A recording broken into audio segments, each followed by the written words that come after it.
Dalam pembaruan kami semakin pasti. Dalam pembaruan kami semakin pasti. Syederalun Rumah Tahanan Negara atau Rutan Kelas 2B Tapak Tuan menjadi salah satu satuan kerja di lingkungan kantor wilayah Kementerian Hukum dan Hak Asasi Manusia atau Kanwil Kemenkumham Aceh yang berhasil memperoleh penghargaan atas capaian nilai SMART terbaik tahun 2021. Piagam penghargaan diserahkan langsung oleh Kepala Kanwil Kemenkumham Aceh, Merah Budiman, yang diterima oleh Kepala Rutan Tapak Tuan, Sofian, pada pembukaan rapat koordinasi di Aula Hotel Grand Aceh Syariah pada Rabu 23 Maret 2022.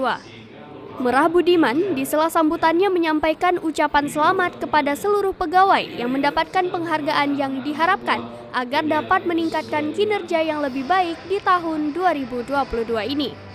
Kepala Rutan Tapak Tuan, Sofian SH, menyampaikan ucapan terima kasih atas penghargaan yang diberikan oleh kantor wilayah.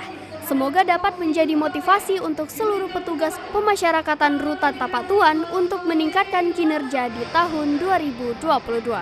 Dari Tapak Tuan, Taufik Zas, Serambion TV. Kategori respon